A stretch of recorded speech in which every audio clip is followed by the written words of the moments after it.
메리 크리스마스. 추운 가운데도 오늘 이렇게 성탄절 또 송년주일 같이 예배하게 된 것을 기쁘게 생각하며 기쁨을 이웃 사람들의 옆에 있는 분들과 함께 큰 목소리로 나눕시다. 옆에 있는 분들과 메리 크리스마스.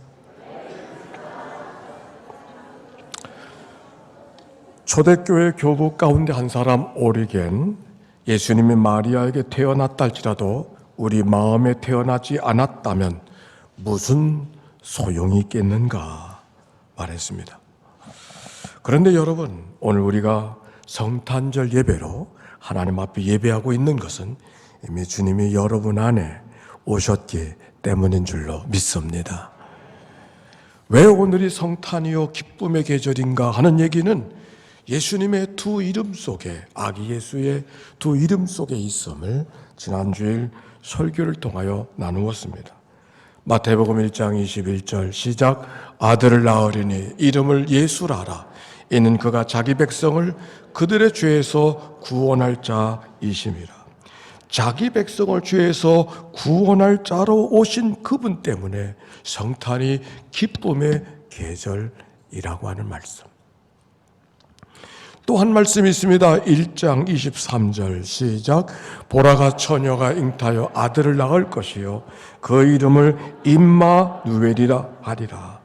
이 번역한즉 하나님이 우리와 함께 계시다. 임마누엘이라 하리라. 우리를 죄에서 구원하신 것으로 끝나지 않고 더불어 살기를 원하신 하나님의 마음, 함께하길 원하는 마음이 어떤 마음일까요? 그게 사랑하는 자의 마음 아닌가요?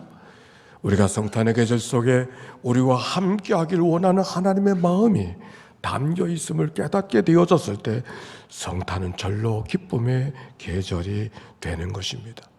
오늘 그 기쁨이 여러분 안에 우리 찬양대의 마음속에 먼저 찾아왔으니 오늘 기쁨이 가정마다, 심령마다, 예배자들마다, 병상에서 예배하는 자들에게도, 가정에서 예배하는 자들에게도 임하게 되시기를 바랍니다. 그런데 오늘 성경의 말씀, 오늘의 말씀입니다. 다 같이 시작. 말씀이 육신이 되어 우리 가운데 거하시매 우리가 그의 영광을 보니 아버지의 독생자의 영광이여 은혜와 진리가 충만하더라. 아기 예수님이 이 땅에 오신 것이 그분이 누군가를 가르쳐 주시는 이 말씀이요. 말씀은 읽었어요. 그러나 말씀이 육신이 되어 말씀을 로고스를 말하는 게 도라도 번역할 수 있고 법이라고 번역할 수도 있는 그 완전한 영 대신 그 말씀. 그런데 그가 육신이 되었다. 육신이라는 말은 사룩스. 이거는 우리가 생각하는 이 육체 덩어리를 말하고 있는 거예요. 사실 말씀이 육신이 되었다고 말하자면 말씀과 육신은 질적으로 다른 거예요. 적어도 영과 육의 이원론적인 이해 속에는 말씀은 육신이 될 수가 없는 거예요. 어떻게 거룩하시고 완전하신 그 하나님이 이 보잘것없는 썩어질 수밖에 없는 육의 몸을 입을 수 있는 게 이해가 되지 않는 표현이에요. 어떻게 그 영원한 것이 이 아무것도 아닌 내 손 안에 있는 이 육신 덩어리가 될 수 있는가? 그런데 사도 요한은 그 있을 수 없는 사건을 강하게 분명하게 선포하는 것이 뿐만 아니라 오히려 그러기 때문에 그것이 영광이요 그러기 때문에 그것이 은혜와 진리라고. 아기 예수님이 오셔서 하신 일들은 고난받는 일밖에 없고 십자가에 죽은 일밖에 없던데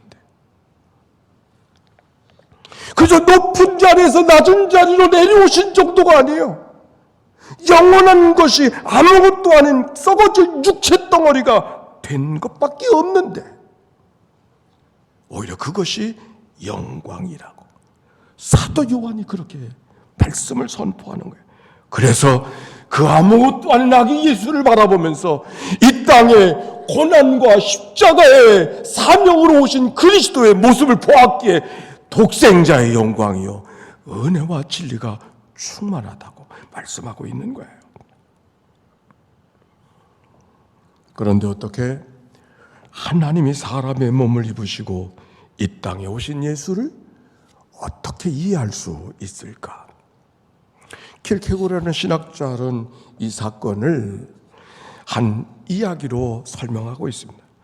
가난한 농촌의 한 소녀를 바라보고 마음을 빼앗긴 젊은 왕이 어떻게 그를 강제가 아니고 무얼 줌으로가 아니라 그 마음을 그대로 받을 수 있을까를 고민하다가 결국 소녀와 같은 마을로 찾아가서 소녀와 같은 옷을 입고 소녀와 같은 음식을 먹고 소녀와 같은 환경에서 이웃에서 동무하며 살아가는 동안 그 소녀의 마음을 얻고자 했던 그 젊은 왕의 이야기가, 그 유명한 하나님이 사람의 몸을 주시고 이 땅에 오신 하나님의 결심을 표현하는 이야기가 있습니다. 이런 이야기도 있습니다. 유명한 성형외과의 의사의 한 감동적인 사랑의 이야기입니다. 한 남자가 집에 불이 나서 연로한 부모님을 구하려다가 그만 화상을 입게 되어졌습니다. 온 화상으로 얼굴이 심히 일그러지게 되었습니다. 누구에게도 보이고 싶지 않은 얼굴이 되었답니다. 이 남편은 문들을 닫아 걸고 홀로 지내며 자기 동굴의 세상에 빠져버린 거예요. 자기 아내에게도 보여주고 싶은 마음이 닫혀져 버리고 말았어. 방에서 나오려고 하질 않아요. 시간이 가면 해결되려니 했는데 시간이 가도 해결되는 것이 아닌 거예요. 그런 사람들 종종 있지요. 이 남편에게 그런 일이 벌어진 거예요. 시간이 가면 해결될 줄 알았던 아내가 이걸 어떻게 해야 되나? 그래서 그가 성형외과 의사를 찾아가 도움을 청하게 됐습니다. 의사가 말합니다. 말을 들어보기도 전에 걱정하지 마시라고, 당신 남편을 내가 얼굴을 깨끗하게 복원시킬 수 있다고 장담하며 큰 소리로 이야기했어요. 그 의사의 말을 두 손을 내저으며, 선생님, 그게 아니라 내 청은 그 남편이 방에서 나오려고 하지 않으니 내 얼굴을 남편처럼 일그러뜨려서 내가 남편과 고통을 나눠 가질 수 있다면 남편이 나를 받아줄 수 있지 않을까 해서 내가 사실은 당신을 찾아온 겁니다 말했습니다. 그 얘기를 듣고 성형외과 의사는 충격을 받았습니다. 아니, 이런 아내가 어디에 있나? 그래서 이 여자의 마음속에 진정한 사랑의 마음이 있는 것을 알고 감명이 된 이 의사는 그 남편을 대신 찾아갔습니다. 그리고 문을 두드리며 큰 소리로 말합니다. 나는 이 나라에서 알아주는 성형외과 의사입니다. 당신 부인이 자기 얼굴을 당신처럼 일그러뜨려서 당신을 만나게 해달라고 내가 청혼을 합니다. 세상에 이런 법이 어디 있습니까? 어서 방문을 열고 나오세요. 내가 최선을 다해서 당신의 얼굴을 복원시켜 드릴 겁니다. 잠시 침묵을 흐르더니 드디어 동굴 속에 갇혀져 있는 문을 걸고 누구도 만나려고 하지 않았던 그가 문을 열고 나왔다는 이야기가 있습니다. 실화입니다. 그 남편을 향한 아내의 마음, 자기 얼굴을 일그러뜨리더라도 남편의 마음을 만나기 원했던 그 여인의 마음이 하늘에서 당신을 일그러뜨려서 썩어진 육신의 몸을 입고 오신 하나님의 마음과 다를 바가 없어. 어찌 그럴 수가 있는가 그러지만 그게 예수 그리스도가 이 땅에 오신 완전하시고 거룩하신 그 하나님이 당신의 몸을 찌그러뜨리고 일그러뜨리고 깨뜨려서 사람의 몸을 입고 오신 이 계절, 이게 성탄의 계절이에요.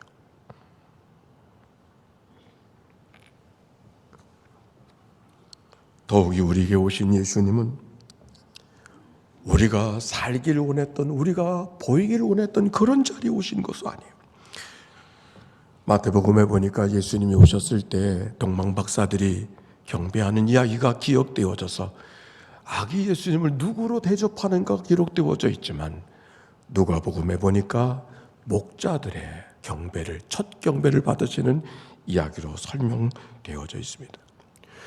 왕이 왕의 자리로 오셔야 되는데 왕의 자리로 오지 아니하고 오히려 밤이 되어도 쉴 자리를 찾지 못했던 그 목자들, 밤이 되어도 자기 집에 들어가 쉴 수 없는 그 목자들, 그들의 첫 번째 경배를 받고 계시다는 이 이야기, 왜 그렇게 표현하고 있는가?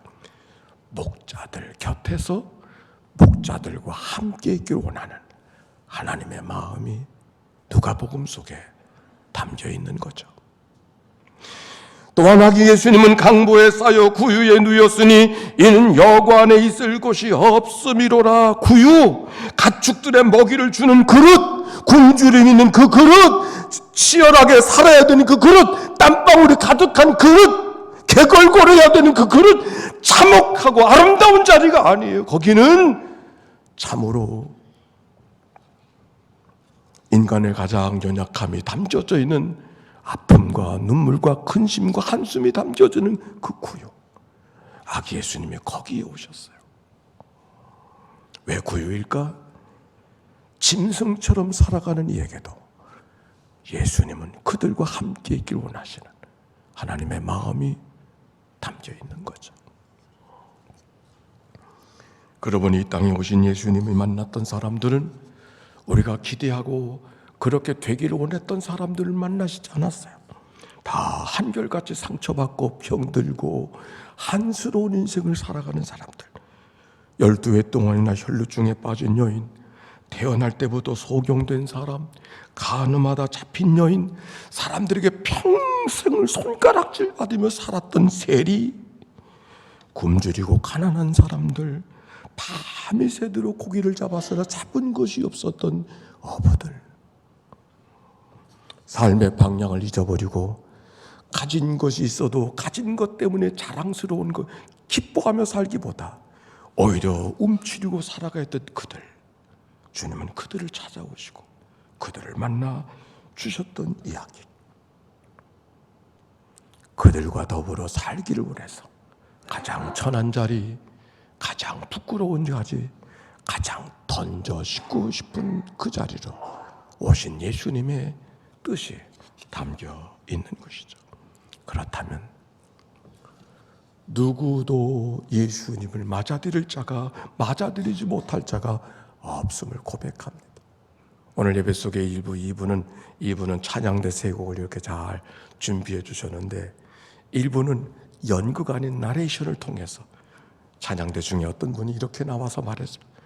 내 나이 90이 됐습니다. 눈물의 세월이었었습니다. 첫 아이를 잃어버렸습니다. 첫 사업은 실패했습니다. 하는 일이 다 되지 않았습니다. 그리고 90년을 살았습니다. 그런데 예수님은 내게도 찾아오셔서 내게 기쁨을 주시고 내게 감사를 주셨습니다. 우리 함께 노래합시다 하면서 하나님을 찬양하는 곡이 나누어졌습니다. 그렇습니다. 우울한 마음으로, 연약한 마음으로 병든 자의 자리에서 사람 앞에 나올 수 없는 여러 가지 안타까운 상황 속에 있다할지라도 주님은 거기 그들과 함께 하길 원하시는 이 계절, 하나님의 기쁨과 성탄이 모두에게 축복되시기를 주의 이름으로 축원합니다. 이제 우리 찬양 한번 합시다.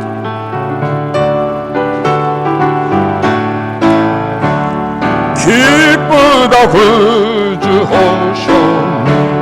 만 백성 맞으라 온 교회여 다 일어나 다 찬양하여라 다 찬양하여라 다 찬양차.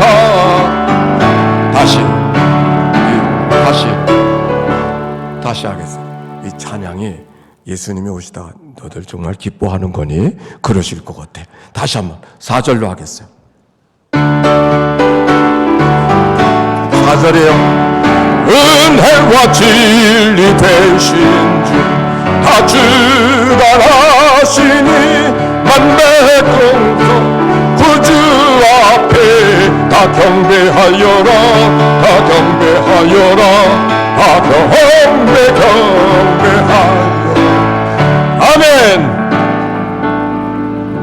사실 예수 그리스도의 탄생이 우리가 기뻐하지만 모두에게 늘 기쁨만은 아니었습니다. 우리가 아는 대로 예수님의 탄생 때문에 이 나라가 내가 다스리는 또 다른 왕이 태어났다니, 그래서 2살 아래 아기들이 다 죽임을 당하는 예수 그리스도의 탄생이 목자에게는 기쁨이 되어졌지만 두 사람의 아기들은 이유도 알지 못한 채 죽음을 맞이해야 되는 아픔과 눈물로 왔어요. 질문합니다. 왜 하나님은 그 헤롯의 만행을 막지 않으셨을까? 하나님의 섭리라는 게 도대체 뭔가? 생각해보면 그런 일들이 인류의 역사 속에 한두 가지가 아니죠. 2차 대전 히틀러의 만행으로 600만 명의 이상의 유대인들이 아야소리 한 번 못하고 세상을 떠난 이야기를 우리가 어떻게 이해하고 설명해야 될지. 우크라이나 전쟁은 지금도 시작되고 있지만, 지금도 계속되고 있지만, 그 우크라이나 키예프에 가보니까 그 나라에는 독일에 살던 유대인만큼의 한이 있더라고요. 600만 명이 죽은 것이 아니라 그 전쟁에 우크라이나 사람 800만 명이 죽었어요. 얼마나 한 맺힌 백성들인지 모르겠어요. 그 한이 지금 전쟁에 드러나고 있는 거예요. 하나님이 살아계시다면 어떻게 이런 일이 있을 수 있는가? 되물어지는 그런 사건들 말입니다. 나치 독일에 저항하다가 세상을 떠난 독일의 신학자 보네퍼는 이렇게 말합니다. 나는 하나님이 항상 우리와 함께 하고 계심을 믿습니다.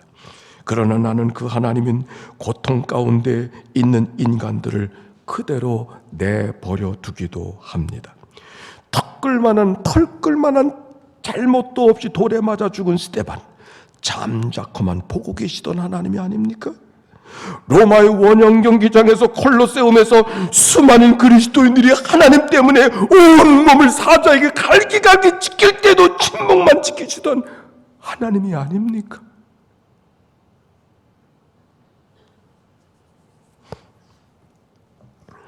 팀 켈러 목사 이는 이렇게 우리에게 전해줍니다. 하나님은 왜 세상의 악과 고통이 이렇게 남루하도록 계속되도록 막지 않으시는가?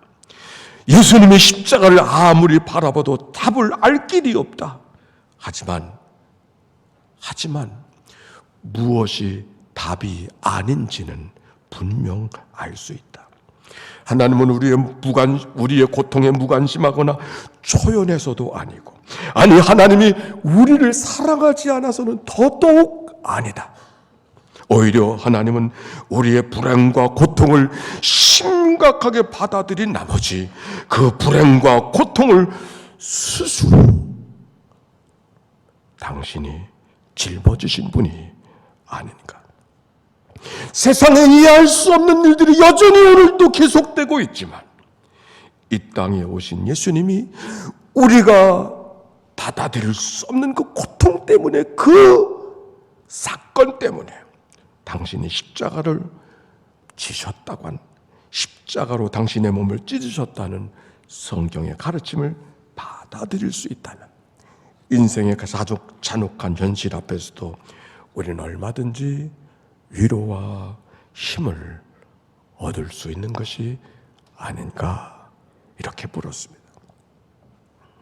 성 하나를 보겠습니다. 루브르 박물관에 있는 양치기들의 경배입니다. 목자들의 경배입니다. 이 그림을 바라볼 때 우리가 주목해야 될 것은 예수님의 그림입니다. 좀 더 확대해 보겠습니다. 저 예수님. 그런데 예수님이 얼굴의 모습 빼놓고는 온몸이 천으로 감싸 있습니다. 오히려 꽁꽁 싸매어지고 있습니다. 물끄러미 그림을 쳐다보는 순간 그 아기 예수님의 모습은 부드러운 강보에 쌓인 모습이 아닌 것을 발견합니다. 오히려 바짝 조여놓은 그 모습은 놀랍게도 갓 태어난 아이들의 베네 옷이 아니라 사람이 죽을 때 감싸게 된 수의였습니다. 태어날 때부터 수의를 입고 오신 예수 그리스도, 생명의 찬가를 노래해야 될 그 시간에 죽음으로 덧입혀진 인생으로 이 땅에 오신 그리스도의 모습,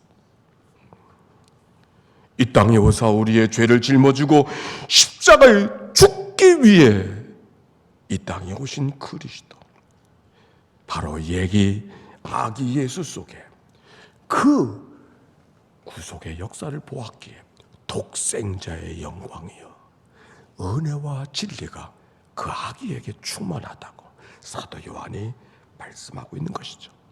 거기 아기 예수를 수위로 싼 이유가 있는 것입니다. 아다나시우스가 말합니다. 우리를 하나님처럼 되게 하시려고 예수님이 우리처럼 이 땅에 오셨다고. 클레멘스라고 하는 교부가 말합니다.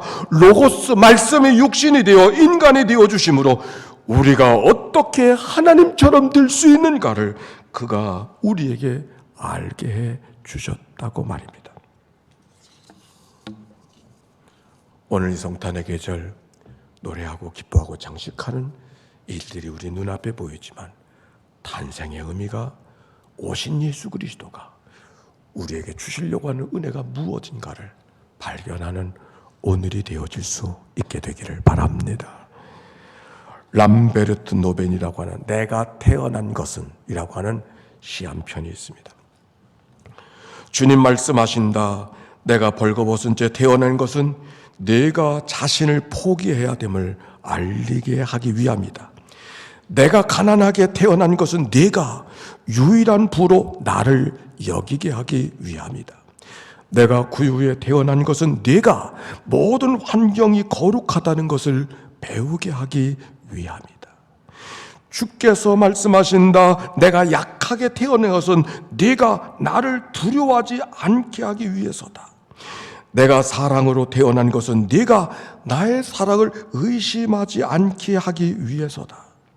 내가 밤에 태어난 것은 내가 어떤 상황 속에서도 빛을 비추는 나를 믿게 하기 위함이다. 내가 사람으로 태어난 것은 내가 하나님일 수 있게 하기 위함이다. 내가 박해중에 태어난 것은 네가 어려움을 잘 받아들일 수 있게 하기 위함이다. 내가 단순하게 태어난 것은 내가 복잡한 것을 버리게 하기 위함이다. 주께서 말씀하신다. 내가 네 생명 안에 태어난 것은 너희 모두를 내 아버지 집으로 데려가게 하기 위함이다. 이제 그 주님이 나를 천국길로 인도해 주시기 위해서 이 땅에 오신 그 주님이 우리를 주의 성찬의 자리로 이 시간 초대하십니다. 믿음으로 성찬의 초대에 함께 응하게 되시기를 바랍니다. 영국 스코틀랜드의 목사 존 턴컨의 실화입니다. 교회 성찬식에서 포도주를 나누고 있었습니다. 그런데 16살 된 한 교인 가운데 한 소녀가 손을 저으며 거절합니다. 목사님, 저는 그 잔을 마실 준비가 되지 않았습니다. 저는 그 잔을 마실 수가 없습니다. 소녀의 마음은 진정한 마음이었습니다. 그러나 그에게 존 던컨은 이렇게 말합니다. 소녀의 어깨에 손을 얹고 내 앞에 포도주가 찾아온 것은 우리 모두가 다 하나님 앞에 죄인이라는 사실을 말하고 있는 것뿐이야. 우리의 죄가 얼마나 큰가 인정하는 것은 우리가 하나님의 은혜를 받을 자격이 없다는 것을 말하는 것이 아니라 오히려 그러기 때문에 포도주 앞에 있는 거야. 오히려 포도주를 통해 하나님이 주신 은혜가 얼마나 큰가를 포도주 앞에서 우리가 고백할 수 있어야 되는 것이지. 소녀의 마음 같은 마음 있는 분들 계십니까? 우리에게 다가온 포도주, 내가 하나님 앞에 얼마나 죄인가를 깨닫게 하는, 그래서 더 은혜 앞에 나가서야 되는 것이 우리의 삶의 고백이어야 되는 것이죠. 우리가 주의 성찬에 그 소녀의 마음, 우리가 믿음으로 나오셔서 함께 참여하는 귀한 은혜 성찬의 자리가 되어주시기를 주의 이름으로 축원합니다.